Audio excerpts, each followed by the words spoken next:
Hello दोस्तों, स्वागत है आपका अपने यूट्यूब चैनल ज्ञान में द क्लासेस में। आज हम आपको कक्षा 10 गणित अनसॉल्व्ड पेपर 2025 सेट नंबर 3 जो जिसका अल्फ़ाबेटिक कोड है BX है ना, इसका दूसरा वीडियो है। पहले वीडियो में हमने जो भी ऑब्जेक्टिव क्वेश्चन थे उनको हल किया था। आज खंड बा जो वर्णात्मक प्रश्न है खंड बा उसके क्वेश्चनों को हल करते हैं। खंड बा यहाँ पे पहला क्वेश्चन है पहले का क्वेश्चन है। यहाँ पे दिया है सिद्ध कीजिए कि 6√3 एक अपरिमेय संख्या है। सिद्ध करना है, सिद्ध कीजिए कि 6√3 एक अपरिमेय संख्या है। अपरिमेय संख्या है, यह हमको क्या करना है, सिद्ध करना है। तो यहाँ पे जो सिद्ध करना है उसके जस्ट अपोजिट मानते हैं। माना 6√3 एक परिमेय संख्या है। ये हम मानते हैं इसको परिमेय संख्या है।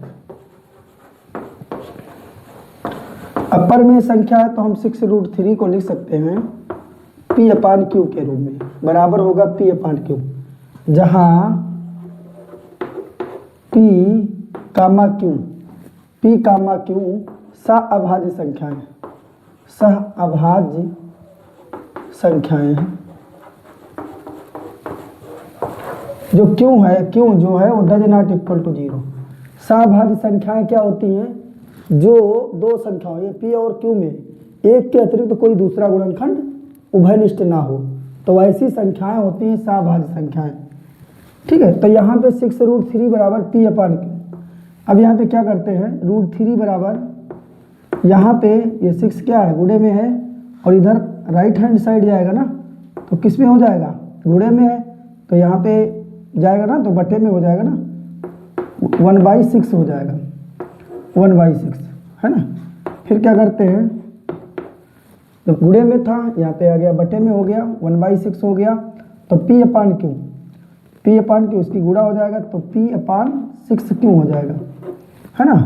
अब यहाँ पे देखते हैं √3 क्या है हमारा, एक अपरिमेय संख्या होती है, लेकिन P/Q और इंटू 6 है, तो ये कैसी है, एक हमारी परिमेय संख्या है।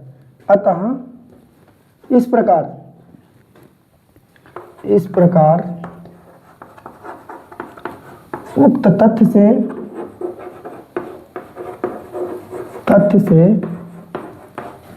विरोधाभास उत्पन्न होता है,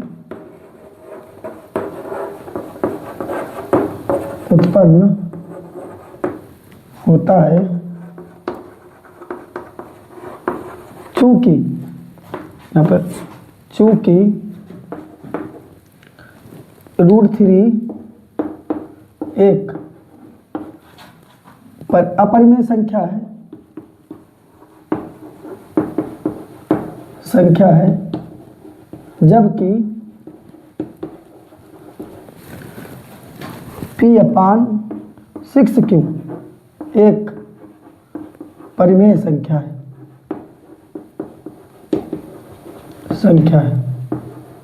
अतः हमारी कल्पना, क्योंकि यहाँ पे लेफ्ट हैंड साइड जो हमारा है वो एक अपरिमेय संख्या शो कर रहा है, और जबकि ये हमारा राइट हैंड साइड जो है एक परिमेय संख्या को शो करता है, तो दोनों पक्ष ही डज नॉट इक्वल है।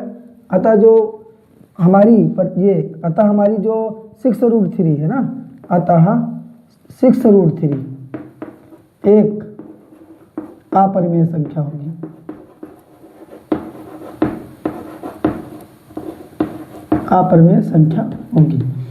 और थोड़ा लिखना चाहो तो लिख सकते हो, P/6Q अपरिमेय एक परिमेय संख्या है। अतः हमारी जो कल्पना थी वो असत्य साबित होती है, और इसलिए 6√3 एक क्या होगी, अपरिमेय संख्या होगी। थोड़ा इस लैंग्वेज को बढ़ा के भी लिख सकते हैं। ठीक है, इस प्रकार जो हमारा है पहले का खंड वो हमारा क्या हो चुका है, सरल हो चुका है। इसके बाद देखते हैं खा खंड।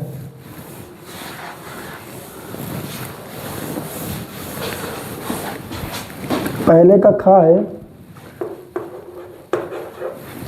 यहाँ पे यदि बिंदु Q बिंदुओं P और R या P और R यहाँ पे दिया है बिंदु P और R, बिंदु P दिया है और बिंदु R दिया है। बिंदु P और R जो है Q बिंदु के द्वारा यदि बिंदु Q 0,1 और बिंदुओं P के निर्देशांक और Q के निर्देशांक दिए हैं तो Q P और R जो है वो Q से समदूरस्थ है। P R और यहाँ पे Q दिया है ना, Q आप यहाँ भी मान सकते हो। तो यहाँ पे जो डिस्टेंस है ये समदूरस्थ है। तो यहाँ पे P के निर्देशांक दिए हैं 5, -3, 5, -3 दिया है और यहाँ पे R के निर्देशांक दिए हैं x, 6, इसके x, 6 दिए है ना। और जो यदि बिंदु Q ये समदूरस्थ है, Q के निर्देशांक दिया 0,1 है ना, यहाँ पे इसके निर्देशांक दिए हैं। तो यहाँ पे जो Q है वो P और R से समदूरस्थ है। तो इस प्रकार हमको x का मान ज्ञात करना है, x का मान जो है हमको प्राप्त करना है। तो समदूरस्थ के लिए है ना, समदूरस्थ के लिए क्या होता है, समदूरस्थ के लिए हमारा कंडीशन होती है जो P से Q के बीच की दूरी, PQ जो बराबर होगा किसके, QR के, PQ बराबर QR। जो P से Q के बीच की दूरी होगी वो बराबर होगी Q से R के बीच की दूरी। ये समदूरस्थ के लिए प्रतिबंध होता है। तो दूरी सूत्र का यहाँ पे हम प्रयोग करते हैं। तो PQ में क्या हो जाएगा, x2 - x1, x2 - x1, x2 क्या है यहाँ पे 0 है और x1 क्या है 5 है। तो 0 - 5 का स्क्वायर प्लस y2 - y1 का, y2 1 है तो 1 और -3 है माइनस, तो माइनस प्लस हो जाएगा 3 का स्क्वायर है ना, बराबर हो जाएगा। यहाँ पे QR में QR के बीच की दूरी तो इसमें भी होगा x2 - x1 का, तो x - 0 का whole square plus y2 - y1 तो 6 और -1 का स्क्वायर है ना। इस प्रकार इसको हल करते हैं। अंडर रूट आप 0 में से 5 आ जाएगा ना, तो 5 बचेगा, माइनस का 5 का होल स्क्वायर प्लस 3 और +1 तो 4 का होल स्क्वायर बराबर में यहाँ पे x - 0 तो x का स्क्वायर और प्लस 6 - 1 तो 5 का स्क्वायर है ना। तो यहाँ पे हो जाएगा -5 का स्क्वायर, माइनस प्लस होगा 5 का 25 हो जाएगा और प्लस 4 का स्क्वायर 16 हो जाएगा बराबर में x स्क्वायर और प्लस बचा हम 25 हो जाएगा। यहाँ पे क्या करेंगे, दोनों पक्षों का वर्क करेंगे, वर्क करने पर क्या होगा, अंडर रूट कैंसिल आउट हो जाएगा। तो इसके बाद में हमारा बचेगा क्या, 25 + 16 बराबर x स्क्वायर प्लस 25 है ना। दोनों पक्षों में देखते हैं 25 इधर भी है प्लस का इधर भी, उधर माइनस का हो जाएगा, लेस हो जाएगा, घट जाएगा, 0 हो जाएगा। तो x स्क्वायर बराबर कितना आ जाएगा, 16 आ जाएगा। x स्क्वायर बराबर कितना, 16 आ जाएगा और x बराबर क्या हो जाएगा, अंडर रूट ऑफ 16 हो जाएगा। तो x बराबर क्या होगा, +-4 हो जाएगा ना। x बराबर क्या आ जाएगा मन, +-4।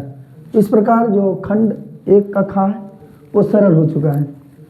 इसके बाद दूसरा क्वेश्चन देखते हैं।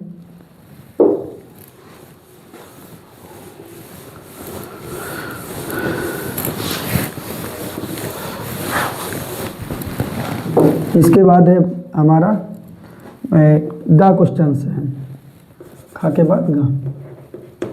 यहाँ पे दिया है वो अनुपात ज्ञात कीजिए जिसमें y अक्ष बिंदुओं 5, -6 और -1, -4 को जोड़ने वाली रेखा खंड को विभाजित करता है। माना जोड़ने वाली रेखा खंड AB है, ठीक है, AB एक रेखा खंड है, AB एक जोड़ने वाली रेखा खंड हो गई, A और B से जुड़ के बनी रेखा है ना, रेखा का खंड है और इसमें y अक्ष के द्वारा ही विभाजित हो रही है।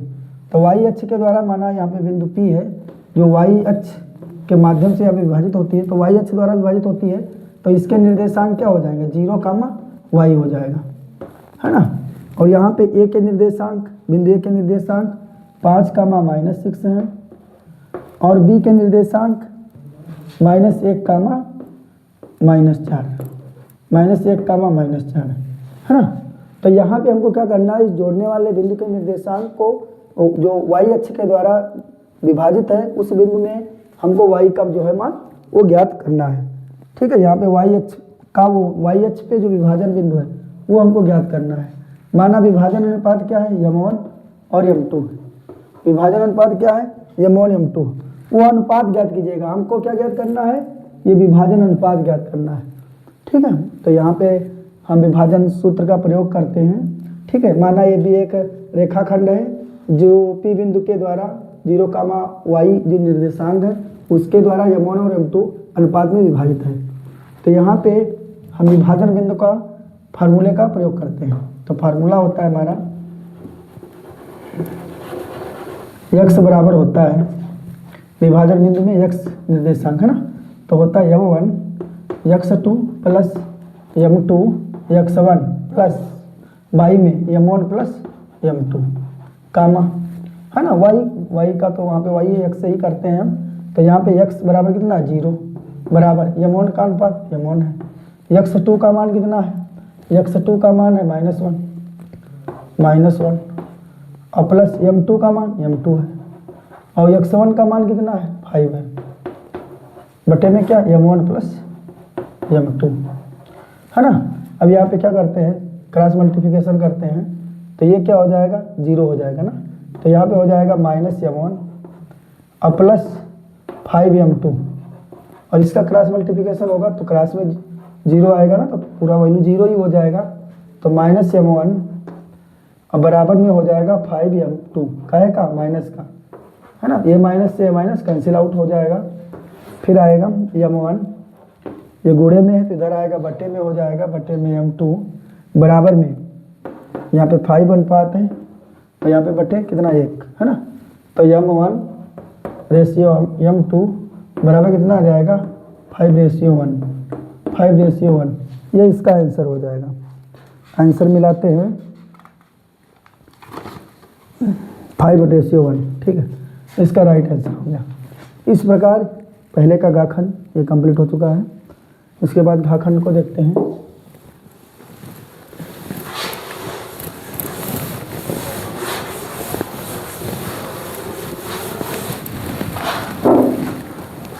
पहले का घा, यहाँ पे सिद्ध कीजिए, सिद्ध कीजिए under root of 1 minus cos theta बटे में 1 प्लस कॉस थीटा बराबर cosec theta minus cot theta. ये हमको क्या करना है, सिद्ध करना है। तो यहाँ पे लेफ्ट हैंड साइड को लेते हैं हम, ये LHS को लिखते हैं under root of 1 minus cos theta बटे में 1 प्लस कॉस थीटा है ना। अब यहाँ पे क्या करते हैं, हर का परिमेयीकरण करते हैं। हर का परिमेयीकरण क्यों किया जाता है, क्योंकि हर में जो संख्या होती है उसको कभी अंडर रूट के रूप में नहीं रखना होता, उसको नहीं लिखते हैं करने पर। तो इसके लिए उस अंडर रूट को हटाने के लिए क्या किया जाता है, हर का परिमेयीकरण किया जाता है। तो इसके लिए हमको क्या करना होगा, दोनों पक्षों में क्या करना होगा, दोनों पक्षों में हमको क्या करना होगा, गुणा करना होगा। किससे, या अगर यहाँ पे प्लस है तो माइनस वाले से करना होगा। तो under root of 1 minus cos theta बटे में 1 माइनस कॉस थीटा है ना, गुणा करते हैं, सेम नंबर्स हैं सेम। तो यहाँ पे 1 माइनस कॉस थीटा का क्या हो जाएगा, होल ऑफ स्क्वायर हो जाएगा बटे में 1 प्लस कॉस थीटा और 1 माइनस कॉस थीटा। तो क्या हो जाएगा, ए प्लस बी और ए माइनस बी, तो ये हो जाएगा 1 का square minus cos square theta है ना। ये भी क्या रहेगा, पूरे पे होल ऑफ स्क्वायर ऐसे अंडर रूट ऑफ रहेगा। ठीक है, अब यहाँ इसके बाद में 1 माइनस कॉस थीटा, अब ये ऐसे ही लिखा रहने देते हैं, 1 माइनस कॉस थीटा का होल ऑफ स्क्वायर बटे में 1 minus cos square theta. 1 minus cos square theta बराबर क्या होता है, sine square theta. 1 minus cos square theta बराबर होता है साइन स्क्वायर थीटा। तो यहाँ पे क्या करते हैं, इसका स्क्वायर है, इसका भी स्क्वायर है ना, तो स्क्वायर हट जाएगा और अंडर रूट भी हट जाएगा। तो 1 माइनस कॉस थीटा बटे में हो जाएगा साइन थीटा। अब अलग अलग तोड़ के लिखते हैं, तो 1/sin थीटा माइनस में cos थीटा और बटे में sin थीटा। 1/sin थीटा होता है cosec theta, cosec theta minus cos theta by sin theta होता है cot थीटा, है ना। इस प्रकार जो हमारा लेफ्ट हैंड साइड है ना वो राइट के इक्वल हो गया। इस प्रकार LHS इक्वल हो गया RHS के, है ना। लेफ्ट हैंड साइड जो है वो राइट हैंड साइड के बराबर हो चुका है। ठीक है, इसके बाद अगले क्वेश्चन को देखते हैं, इसको मिटाते हैं।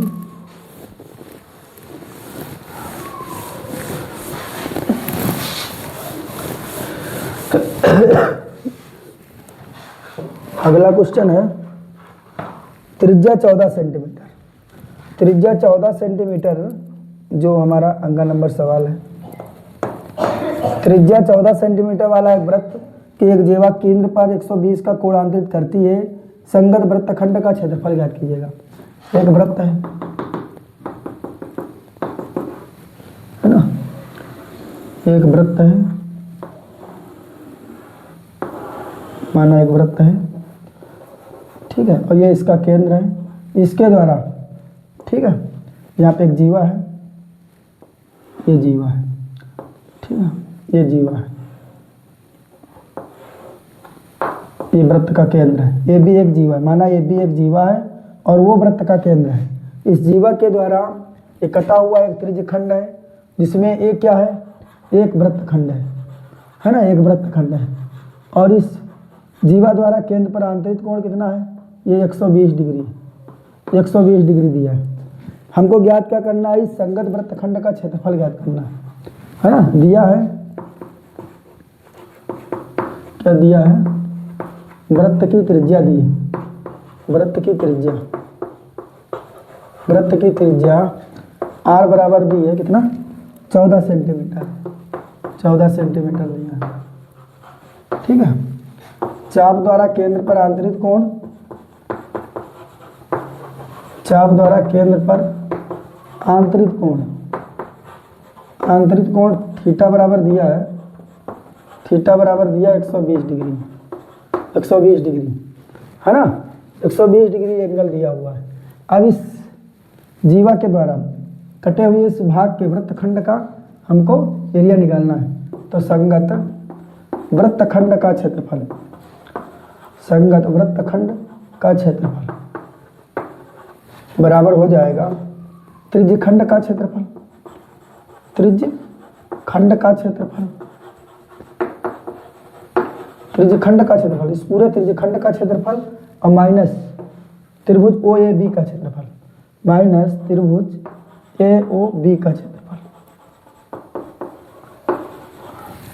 त्रिज्यखंड का क्षेत्रफल का फार्मूला होता है थीटा बटे 360 गुणे पाई r स्क्वायर माइनस त्रिभुज का क्षेत्रफल होता है 1/2 r स्क्वायर साइन थीटा, है ना। अब मान रखते हैं थीटा का मान कितना है, 120 है, 120 बटे 360 गुणे पाई का मान 22/7 गुणे r 14 दी है ना, 14 गुणे 14 माइनस 1/2 r का मान भी 14 गुणे 14 साइन इंटू साइन कितना, साइन कितना 120, 12 कम 12 12 36, है ना, 7 कम 7 7 दूनी 14, है ना। गुणा कर लेते हैं, 22 दूना 44, 44 गुणे 14 और बटे में 3 माइनस यहाँ पे काटते 2 सती 14 माइनस यहाँ पे हो जाएगा 14 गुणे 7 और इंटू साइन 120 को लिख सकते हो साइन 180 माइनस 60, तो साइन 60 हो जाएगा और साइन 60 का मान होता है √3/2, है ना। गुणा करते हैं, 14 चक्कू 56 के 6, 14 चक्कू 56 और 5 61, है ना, बटे 3 माइनस यहाँ पे 14 सत्ती 98 और गुणे √3 का मान कितना होता है 1.73, है ना, 2 होता है, लेकिन 2 अंकों तक ही रखिएगा, 2 चक्कू 8 और 2 9 18, है ना। इसके बाद थोड़ा सरल करते हैं, 616/3 माइनस 49 गुणे 1.73 बटे में कितना, कुछ नहीं है, बटे में नहीं है, तो 49 गुणे 1.73 है ना। गुणा कर लेते हैं साइड में, पहले इसको भाग करते हैं, 3 दूनी 6, एक बची 3 दूनी 6, और इसके बाद में क्या रहेगा 16, 2 अंकों में लगाना, 0 बढ़ेगा, 3 बचे 15 है ना, एक बचेगा, 3 3 9, 3 3 9 ऐसे आता रहेगा, माइनस यहाँ पे गुणा कर लेते हैं, 173 गुणे 49, 9 त्रिक 27 के साथ 9 7 63 है ना, 9 त्रिक 27 के साथ 9 7 63 और 2 65, 9 1 कम 9 और 6 15, 4 3 12 के 2, 4 7 28 और 1 29, 4 1 कम 4 2 6, 7 5 2 7 और 9 5 14 के 4, 6 1 7 1 8, 84.77, 2 अंकों बाद दशमलव है, तो 84.77 है ना। घटा लेते हैं 205.33 और यहाँ पे 84.77, घटाएंगे 13 से 7 जाएगा 6 बचेगा, 12 से 7 जाएगा 5 बचेगा, 4 से 4 जाएगा 0 और यहाँ पे 10 से 8 जाएगा 2 और यहाँ पे 120.56 सेंटीमीटर स्क्वायर। देखते हैं आंसर को,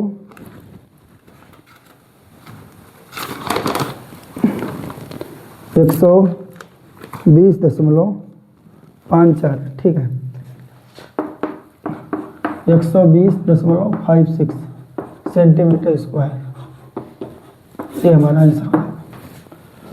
ये हमारा रफ साइड था, आपने बाएं पृष्ठ पे करेंगे, ठीक है। इस प्रकार दूसरे क्वेश्चन को देखते हैं।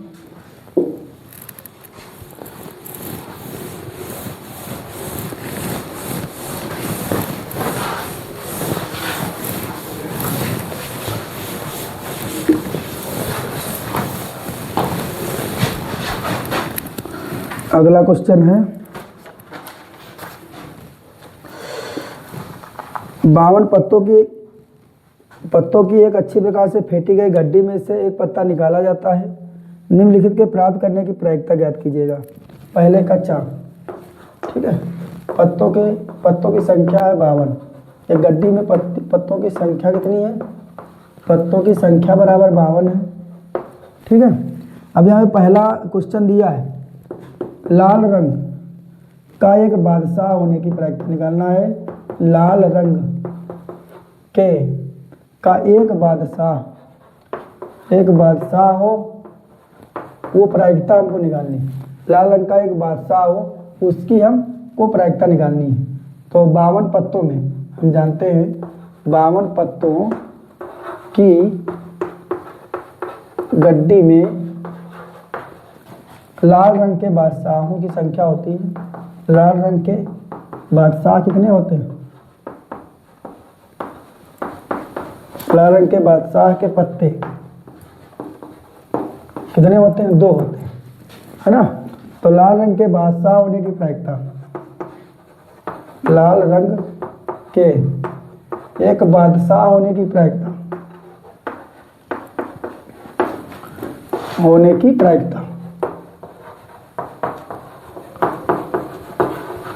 की प्रायिकता क्या हो जाएगी, अनुकूल परिणामों की संख्या। लाल रंग के बादशाह होने के कितने हैं, 2 पत्ते बटे कुल पत्तों की संख्या 52 है ना। काट देंगे, 2 1 कम 2, 2 दूनी 4, 2 6 12 बराबर 1/26, ये प्रायिकता आ जाएगी, ठीक है। इसके बाद में दूसरे खंड में पूछा गया है, दूसरा है कि यहाँ पे एक तस्वीर वाला पत्ता, एक फेस कार्ड वाला पत्ता, एक तस्वीर वाला पत्ता, एक तस्वीर वाला पत्ता। तो यहाँ पे 52 पत्तों में हम जानते हैं 52 पत्तों में एक तस्वीर वाला पत्ता, एक तस्वीर वाले पत्तों की संख्या, कितनी होती है, पत्तों की संख्या बराबर 12 होती है। 12 पत्ते होते हैं जो जिस पर एक ही प्रकार की तस्वीर बनी होती है। तो एक एक तस्वीर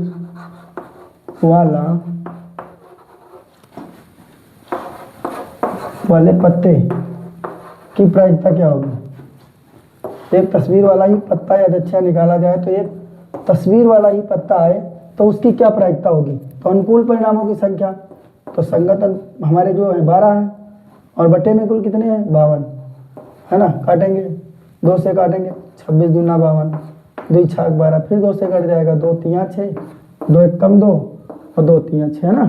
तो बराबर आ जाएगा 3/13। 3/13 जो होगी प्रायिकता वो एक तस्वीर वाले पत्ते आने की प्रायिकता होगी, है ना। इस प्रकार हमने खंड वाक्य जो भी क्वेश्चन थे उनको हल कर लिया गया ना।